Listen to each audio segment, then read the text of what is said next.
আপনার স্মরণ শক্তি কমে যাওয়ার কারণে আপনি খুবই বিপদে আছেন, আপনার জন্য আজকের এই ভিডিও। পুরো ভিডিওটি দেখেন, অবশ্যই আপনার স্মরণ শক্তি উন্নতি হবে এবং আপনি এই বিপদ থেকে রক্ষা পাবেন। কোনো বড় ধরনের রোগ ব্যাধিতে ভোগার কারণে, শারীরিক বা মানসিক অতিরিক্ত পরিশ্রমের কারণে, অধিক বলখায়ী রোগের কারণে, কঠিন কোনো রোগের ভোগার কারণে, অতিরিক্ত রাত্রি জাগরণের কারণে, স্নায়বিক দুর্বলতা, শোক, দুঃখ, বিভিন্ন কারণে মানসিক আঘাতের কারণে দেখা যায় যে আমাদের অনেক সময় স্মৃতিশক্তি কমিয়া যায় বা স্মরণ শক্তি কমিয়া যায়। তো যদি কারো স্মরণ শক্তি কমিয়া যায়, সেখান থেকে উদ্ধার না হইলে সেই ব্যক্তি অনেক বিপদে থাকে। তো আজকে আমি আপনাদের সাথে কিছু ওষুধ নিয়ে আলোচনা করব, যেগুলো ব্যবহারের মাধ্যমে আপনারা এই স্মরণ শক্তি ফিরে আনতে পারেন বা স্মৃতিশক্তি বাড়িয়ে নিতে পারবেন এবং স্মরণ শক্তি বা স্মৃতিশক্তির দুর্বলতা কাটিয়ে একেবারে সুন্দর এবং সুস্থ মানুষের মতো স্মৃতিশক্তি নিয়ে বেঁচে থাকতে পারবেন। তো অ্যালোপ্যাথিতে এইগুলা ট্রিটমেন্ট নিতে গেলে অনেক টাকা পয়সার খরচ হয়, কারণ নিউরো মেডিসিন একটা ডাক্তার দেখাইতে গেলে সিটি স্ক্যান সহ বিভিন্ন ধরনের পরীক্ষা দেয়। সেখানে দেখা যায় যে পরীক্ষা নিরীক্ষা করতেই আপনার আমার মতো গরিব মানুষের 20, 25, 50 হাজার টাকা পর্যন্ত লেগে যায়, যে টাকাটা সকলের পক্ষে সম্ভব হয় না। আর অ্যালোপ্যাথিতে ওষুধ খেতে গেলে ওষুধের দাম অনেক বেশি হওয়ার কারণে গরিব দুঃখী বা দিনমজুর মানুষের এই চিকিৎসাগুলো নেওয়া কোনোভাবেই সম্ভব হয় না। তো যেহেতু হোমিওপ্যাথিক চিকিৎসা লক্ষণ ভিত্তিক চিকিৎসা, লক্ষণ মিলিয়ে অল্প ওষুধ সঠিকভাবে খেলে বা সঠিক নিয়মে সঠিকভাবে ব্যবহার করলে, সঠিক সময়ে ব্যবহার করলে অবশ্যই রোগ থেকে আপনি উত্তরণ পাবেন। প্রত্যেকটা জিনিসেরই একটা সময় আছে। একটা ছেলের যেমন 16 থেকে 25 বছরের মধ্যে বিয়ে করতে হয়, 80 বছরে গেলে তার সাথে কেউ কোনো মেয়ে দেবে না বা সে বিয়ে করতে পারবে না, ঠিক আমাদেরও যদি কোনো রোগ ব্যাধি হয়, সেই রোগটা ট্রিটমেন্ট নেওয়ার বা চিকিৎসা করার সঠিক একটা সময় আছে। সেই সময় পেরিয়ে গেলে সেখান থেকে উত্তরণ হওয়া খুবই জটিল এবং কঠিন বিষয়।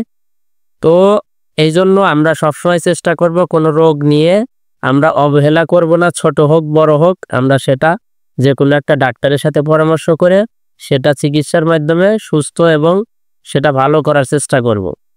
তো স্মরণ শক্তি কমার যে প্রধান ওষুধটা, আমি প্রথমে যে ওষুধটা বলবো সেটা হইতেছে অ্যানাকার্ডিয়াম।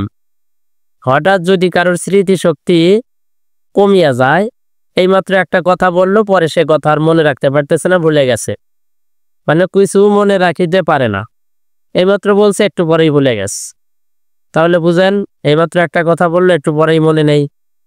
এই সমস্যাটা দেখা যায় যে বড় ধরনের কোনো রোগ ভোগের কারণেও হয়ে যায়। অনেক সময় বিভিন্ন ধরনের, যেমন টাইফয়েড, হেপাটাইটিস, তারপরে ম্যালেরিয়া, বিভিন্ন বড় বড় রোগ হয় ছেলেদের, বাচ্চাদের বা যুবকদের। এই রোগগুলা হওয়ার পরে হঠাৎ করে তাদের স্মৃতিশক্তি কমিয়ে যায়, এমনকি অনেক সময় নিজের বাবার নামও ভুলে যায়, এখন বলছে একটু পরে মনে নেই। সেই ক্ষেত্রে আপনারা খাওয়াবেন অ্যানাকার্ডিয়াম হোমিওপ্যাথিক ওষুধটা।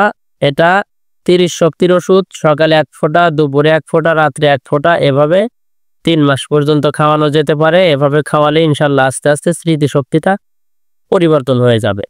আবার দেখা যায় যে স্কুল কলেজের ছাত্ররা সামনে পরীক্ষার সময় পড়া মনে রাখতে পারতেছে না বা কোনো কিছু তাদের খেয়াল থাকে না, সেই ক্ষেত্রে পরীক্ষার 2-3 সপ্তাহ আগে থেকেই তাদেরকে ওষুধটা খাওয়াবেন। আশা করি ওষুধটা খাওয়ানোর পর আপনারা এর ফলাফল নিজেরাই বুঝতে পারবেন। ম্যাজিকের মতো কাজ দেয় ওষুধটা, অনেক ভালো একটা ওষুধ। তারপরে যে ওষুধটা বলবো সেটা হইতেছে ল্যাকক্যান।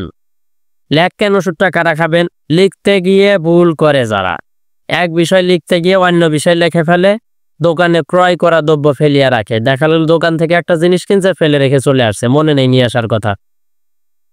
এই সকল ভুল যারা করে, লিখতে ভুল করে, এক বিষয় লিখতে গিয়ে অপর বিষয় লিখে ফেলে, তারপরে দোকানে বিভিন্ন জিনিসপাতি ফেলিয়া রাখে, গাড়িতে আসার সময় যাত্রীবাহী গাড়িতে মালপত্র ফেলিয়া রাখে, এই সমস্ত ভুল যারা বেশি করে তাদের জন্য হইতেছে ল্যাকক্যান। এইটা 30 শক্তির ওষুধ। প্রত্যেক দিন সকালে, দুপুরে, রাত্রে 1 ফোঁটা করে 2 সপ্তাহ খান। আর যদি 200 শক্তির ওষুধ খান তাহলে অবশ্যই প্রত্যেক দিন 1 ফোঁটা করে রাত্রে অথবা সকালে খাবেন। ওষুধ কোনোভাবেই বেশি পরিমাণ খাবেন না। তারপরে যে ওষুধটা বলবো সেটা হইতেছে ব্যারাইটাকার। ব্যারাইটাকার বৃদ্ধ বয়সে স্মরণ শক্তি কমিয়া যাওয়া, একটু আগে কি বলিল কিছুক্ষণ পরে তা মনে থাকে না, এইমাত্র বলিয়া কিছুক্ষণ পরই তাহা ভুলিয়া যায়, এই সমস্ত লক্ষণে ইহা প্রযোজ্য। আর ব্যারাইটাকার রোগীর চেহারাটা হবে একটু বেঁটে, একটু বোকা টাইপের এবং বুদ্ধিহীন। যারা বেঁটে, বোকা, বুদ্ধিহীন অর্থাৎ স্মরণ শক্তিও কম আছে, সেই সাথে একটু বেটে টাইপের আছে, বোকা টাইপের আছে। স্মরণ শক্তির সাথে কিন্তু বেটে বোকার কোনো সম্পর্ক নেই। তো এইরকম লক্ষণ যদি পান সেই ক্ষেত্রে তাদেরকে আমরা বেশিরভাগ ক্ষেত্রে ভ্যারাইটা কার্ভ দেই। আর ভ্যারাইটা কার্ভ দিয়ে মাশাআল্লাহ অনেক ভালো রেজাল্টও পাওয়া যায়। আমরা ভালো রেজাল্ট পাই, এজন্য আমরা ব্যবহার করি। আর তারপরও আরেকটা ওষুধ বলবো, সেটা হইতেছে মেডোরিনাম। মেডোরিনাম ওষুধটা কোন রোগীরা খাবে? এই ওষুধ রোগীর স্মরণ শক্তি একেবারে দুর্বল হয়ে পড়ে, বহু পরিচিত বন্ধু বান্ধবের নাম ভুলিয়া যায়, এমনকি নিজের ছেলে মেয়ের নামও ভুলে যায়। মাঝে মধ্যে নিজের ছেলে মেয়ের নামও সময়ে সময়ে ভুলে যায়, মনে থাকে না। কথা বলিতে বলিতে পরে কি বলবে মনে নেই, আগের লাইন বলছে পরের লাইনে সে কি বলবে বা কি ধরনের বাক্য বলবে এই বিষয়টা সে হঠাৎ করে ভুলে যায়। এইরকম সমস্যার ক্ষেত্রে মেডোরিনাম 200 শক্তির ওষুধ প্রতিদিন সকালে অথবা বিকেলে 1 ফোঁটা করে খাবে। আর যদি 200 শক্তির ওষুধ পাওয়া না যায় সেক্ষেত্রে 1000 শক্তির ওষুধ বা 1M পাওয়ারের ওষুধ ওই প্রত্যেক সপ্তাহে 1 বার করে খাবে। এখন যে আমি 4টা ওষুধ বললাম, এই 4টা ওষুধই কিন্তু হোমিওপ্যাথিক ওষুধ। তো এই হোমিওপ্যাথিক ওষুধগুলো থেকে যে কোনো একটা ওষুধ খাবেন, যেটা লক্ষণ মিলবে সেটা খাবেন। এবং এর সাথে সাথে আপনারা একটা বায়োকেমিক ওষুধ খাবেন, সেটা হইতেছে ক্যালিফস।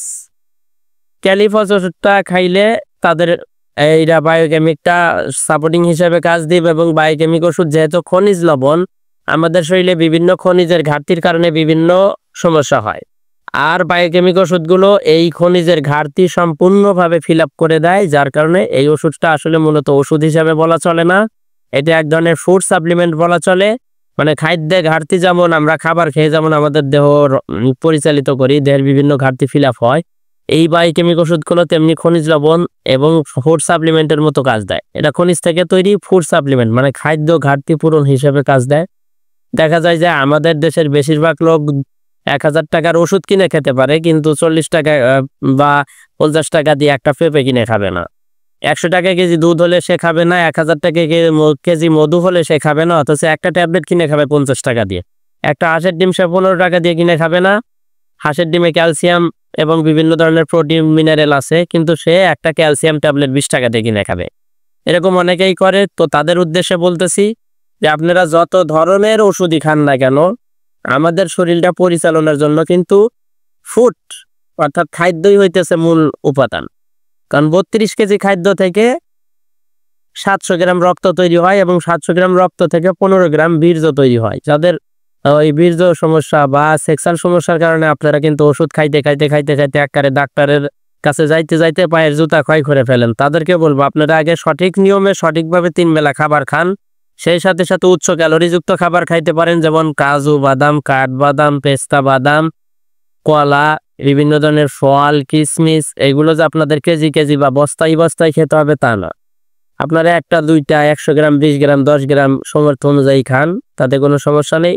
এবং সেই সাথে সাথে আমাদের দেশি এবং এই ফ্রেশ ফলগুলো খাবেন। কারণ দেখা যায় যে বিদেশ থেকে যে ফলগুলো আসে এগুলো বিভিন্ন ধরনের কেমিক্যাল দিয়ে, প্রিজারভেশন দিয়ে এগুলো টাটকা রাখা হয়। কিন্তু আমাদের দেশি যে ফলগুলো আছে, যেমন পেয়ারা আছে, আমড়া আছে, টমেটো আছে, কলা আছে, পাপায়া আছে বা পেঁপে আছে, এই যে বিদেশি ফলগুলো, এগুলোর ভিতর কিন্তু বেশিরভাগ ক্ষেত্রে কেমিক্যাল মুক্ত এবং পরিশুদ্ধ ফল হয়। এই ফলগুলো বেশি বেশি খাবে। অবশ্যই খাবার নিয়ম মতো খেয়ে তারপরে আপনারা ওষুধ খাবেন। শুধু ওষুধের উপর নির্ভর করলে কিন্তু হবে না, কারণ ওষুধ আমাদের রোগ থেকে মুক্ত করবে, কিন্তু আমাদের দেহটার আগে রোগ প্রতিরোধ ক্ষমতা তৈরি করতে হবে। সেই জন্য অতিরিক্ত পরিমাণে উল্টাপাল্টা খাবার না খেয়ে আপনারা ভালো ভালো প্রাকৃতিক জিনিস খান, ইনশাল্লাহ আপনারা সুস্থ হবেন।